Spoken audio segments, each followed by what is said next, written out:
Es cierto que la idea de que unos pecados proceden de otros no es nueva en la literatura cristiana. De ella ha hablado particularmente Casiano, aún en el siglo V, quien después de pasar unos 20 años en Egipto, vino a radicarse a Marsella. Cada uno de los 8 últimos libros de sus institutos está dedicado a uno de los pecados, que se ilustra con ejemplos bíblicos y con anécdotas de los monjes egipcios. Según Casiano, cada uno de los pecados deriva del precedente, según una ordenación que comienza con la gula y termina en el orgullo.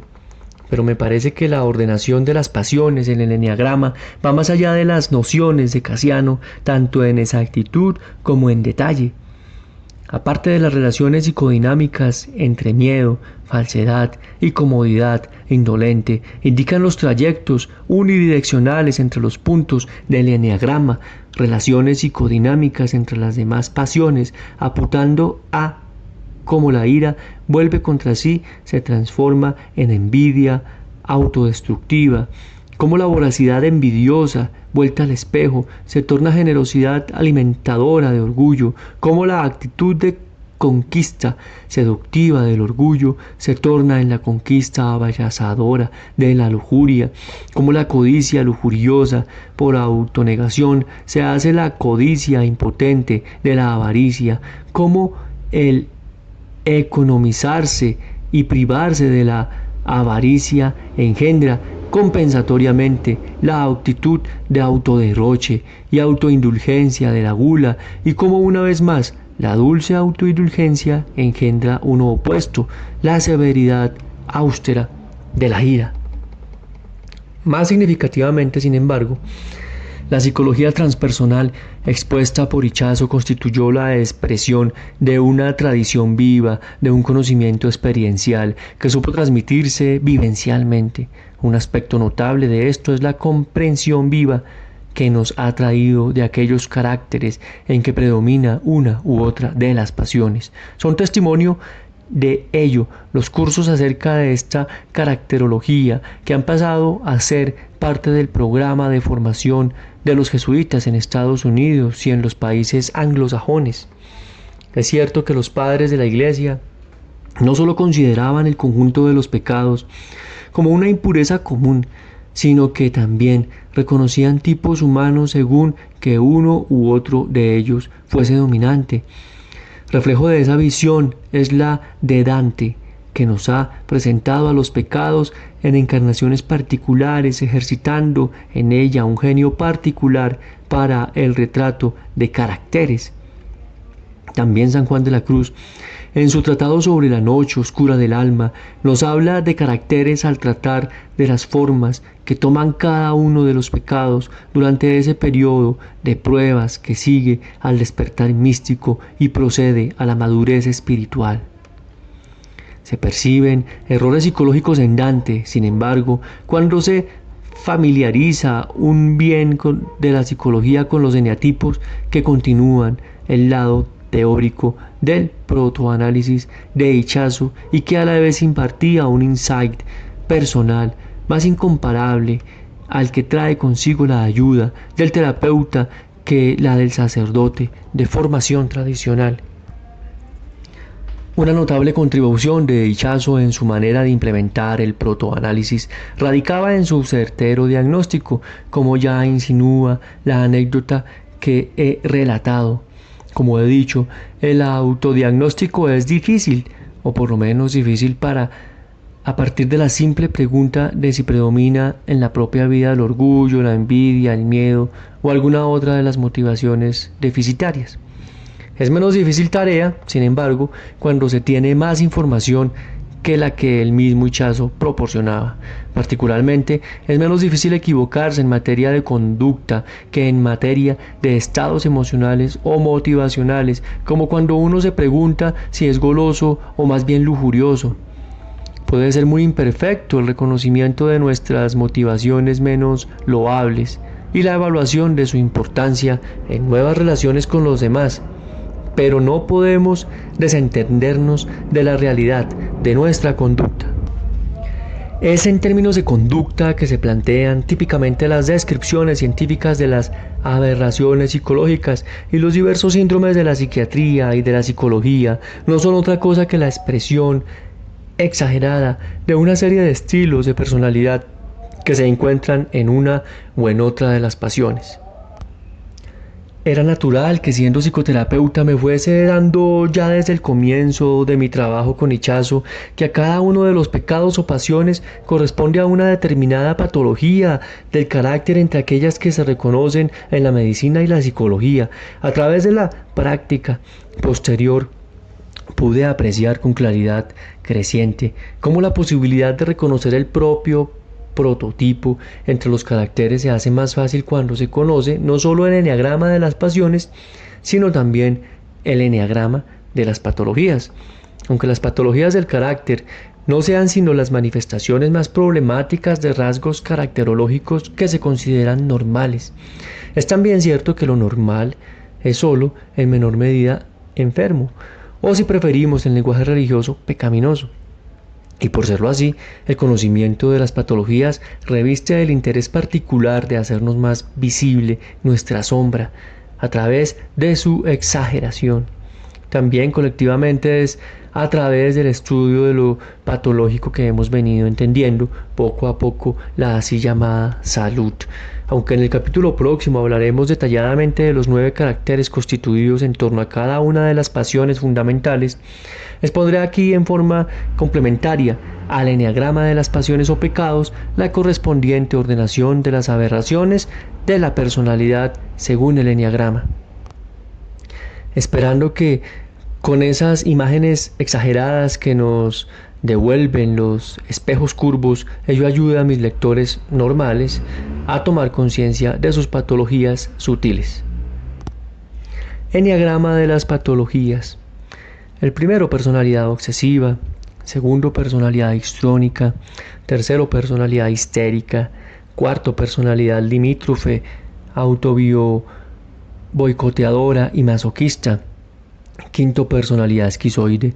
Sexto, personalidad paranoide y fóbica. Séptimo, personalidad maníaca, carácter oral receptivo. Octavo, personalidades antisociales, sádica, narcisista. Noveno, personalidad simbiótica y sobreadaptada.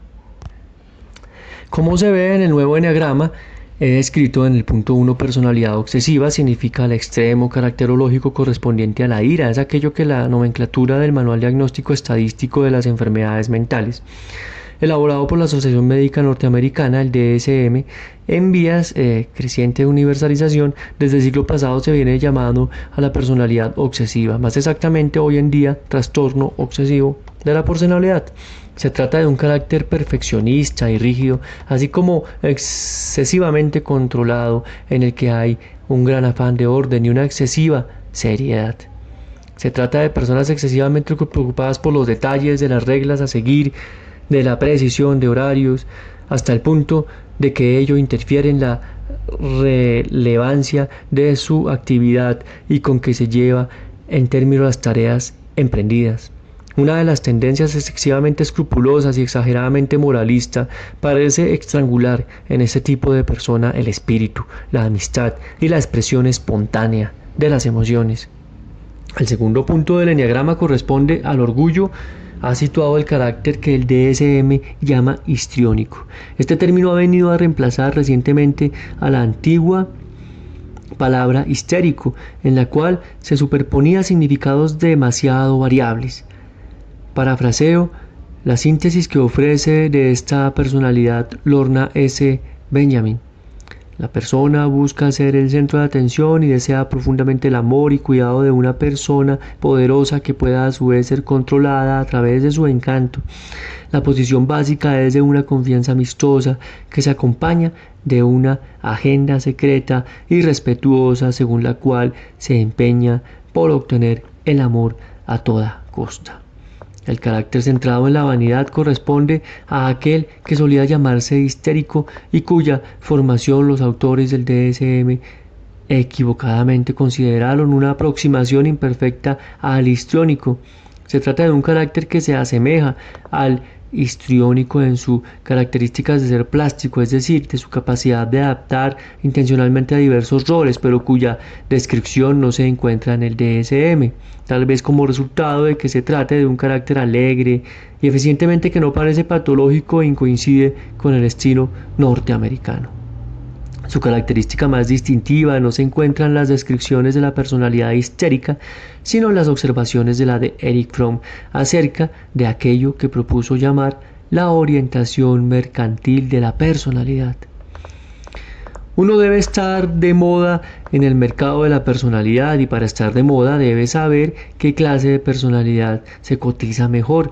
Este conocimiento se transmite en forma general a través del proceso entero de la educación, desde kindergarten a la universidad, y es implementado por la familia.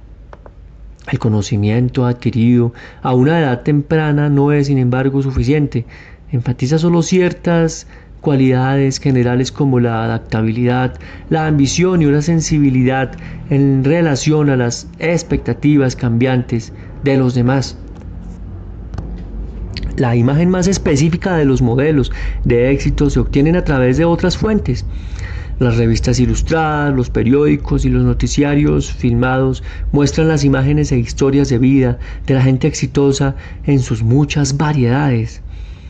Más de un síndrome caracterológico correspondiente a la expresión de la envidia se encuentra hoy en día en el DSM, una forma más típicamente impulsiva y dramática, autodestructiva, es lo que se llama la personalidad limítrofe. Lo describe Lorna S. Benjamin como una en que hay un temor enfermizo al abandono y una exagerada necesidad de protección y auxilio, así como un deseo de cercanía física de quien los provee. La posición básica de amistosa dependencia se torna control hostil si el protector o amante no da lo suficiente y nunca lo que da es suficiente. La persona no se permite la alegría o el éxito en un implícito apego a su condición de necesidad y frustración. Otra categoría aún en estudio es lo que podría traducirse como personalidad auto-boicoteadora, que corresponde al concepto más conocido de carácter masoquista, aunque no a lo que Longwen y por extensión la bioenergética llama carácter masoquista. Horney ha escrito extensamente acerca del mecanismo del reclamo y la exigencia a través del sufrimiento que las caracteriza, de su dependencia afectiva y su autodepreciación. El cuadro caracterológico que corresponde a la avaricia es el de no que se domina hoy en día la personalidad esquizoide. Se caracteriza por la indiferencia hacia las relaciones humanas, la incomunicación, la inexpresividad, la limitación de los propios deseos y la torpeza social. Más de un cuadro caracterológico corresponde a la expresión del miedo. Uno de ellos es un carácter tímido y vacilante que en el DSM aparece a través de dos descripciones diferentes, la del carácter dependiente y de lo que se denomina carácter evitativo. Estoy convencido de que no se trata de dos caracteres fundamentalmente diferentes, sino variantes de un cuadro único en que coexisten la necesidad temerosa de apoyo y la timidez en el acercamiento a los demás. La personalidad básica es de excesiva sumisión hacia una personalidad dominante de la que espera un rol parental de protección u orientación.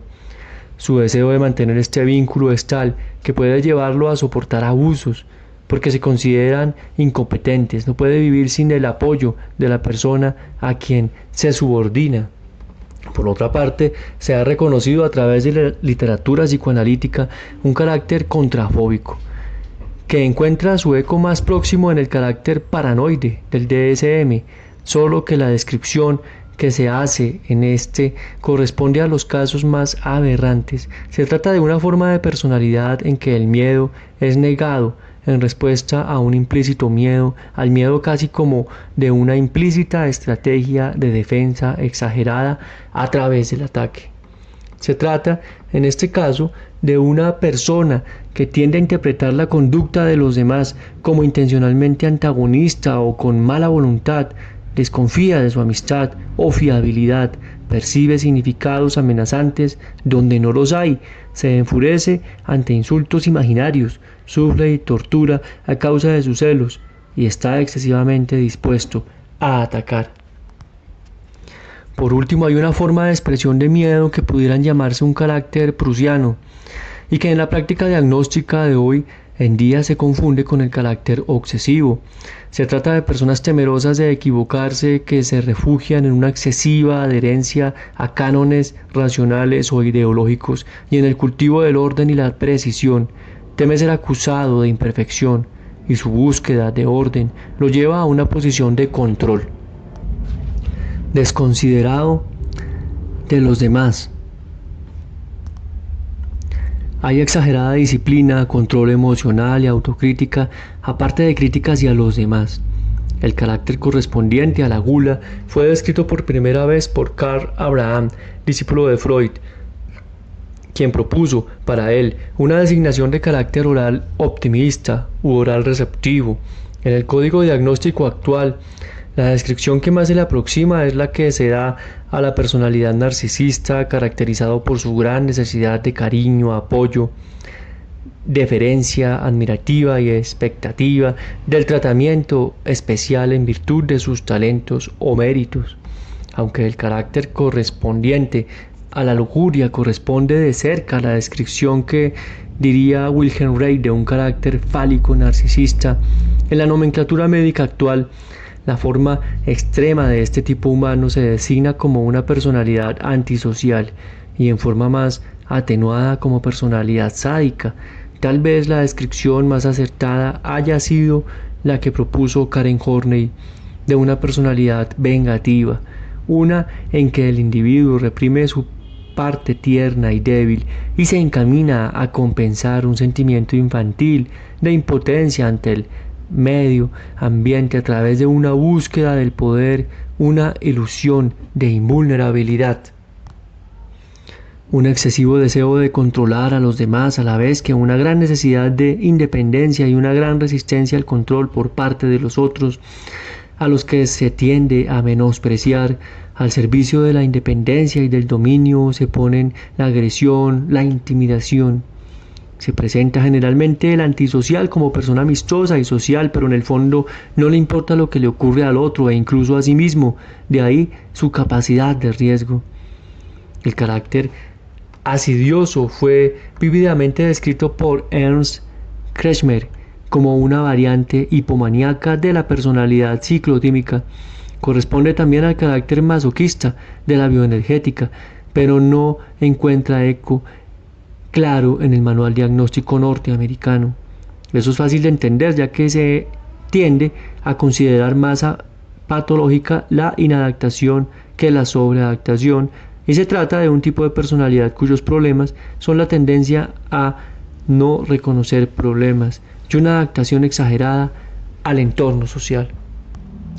La caracterología clínica de hoy destaca la conducta sobre el aspecto dinámico o motivacional. Estoy convencido que la caracterología motivacional que refleja el eneagrama de las pasiones constituye, en tanto mapa dinámico, un complemento decisivo para el que busque información con el objetivo de ampliar su conciencia.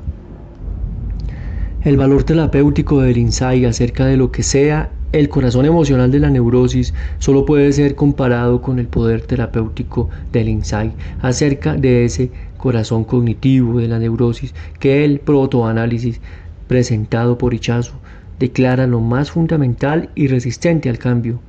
Hablaré de ello implícitamente como parte del tratamiento más detenido de los 9 caracteres básicos en el capítulo siguiente.